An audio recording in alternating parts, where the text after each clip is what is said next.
பிரியமானவர்களே, இந்த மாலை வேளையில் எங்கள் அன்பின் ஆண்டவரும் இரட்சகருமாக இருக்கிற இயேசு கிறிஸ்துவின் இனிய நாமத்தில் எங்களுடைய அன்பான வாழ்த்துதலை உங்களுக்கு தெரிவித்துக் கொள்கிறோம்.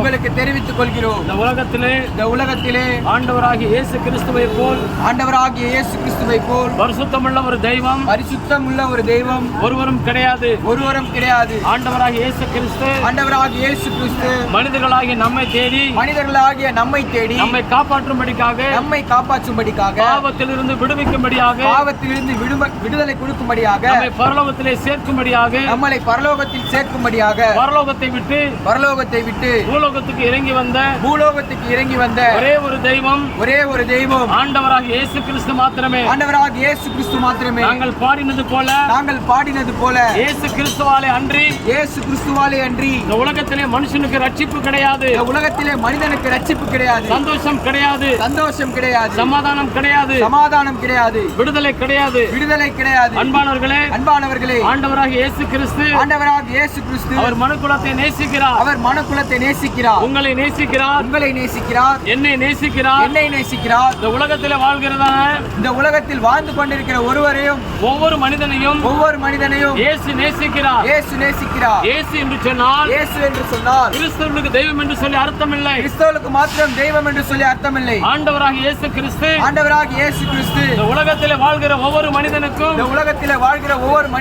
அவர்தான் ஆண்டவர். அவர்தான் இரட்சகர். அவராலே அல்லாமல் ஒருவரும் பரலோகத்துக்கு வர முடியாது என்று சொல்லி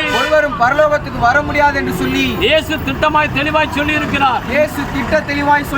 இயேசு சொன்னார், நானே வழியும் நானே சத்தியமும் நானே ஜீவனுமாக இருக்கிறேன். என்னாலே அல்லாமல் ஒருவரும் பரலோகத்துக்கு வர முடியாது என்று சொல்லி இயேசு மிக திட்டமாக தெளிவாக சொல்லி இருக்கிறார்.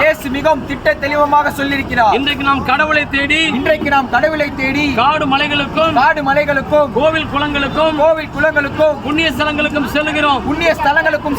ஆனால் தெய்வத்தை பார்க்க முடியவில்லை.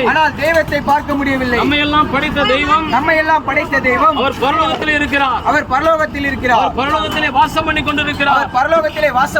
அவர் பரிசுத்தமுள்ள தெய்வமாக இருக்கிறார். ஒருவரும் சேரக்கூடாத ஒளியிலே வாசம் பண்ணி கொண்டிருக்கிறார். அவரிடத்திலே எவ்வளவு வேணும் பாவம் கிடையாது.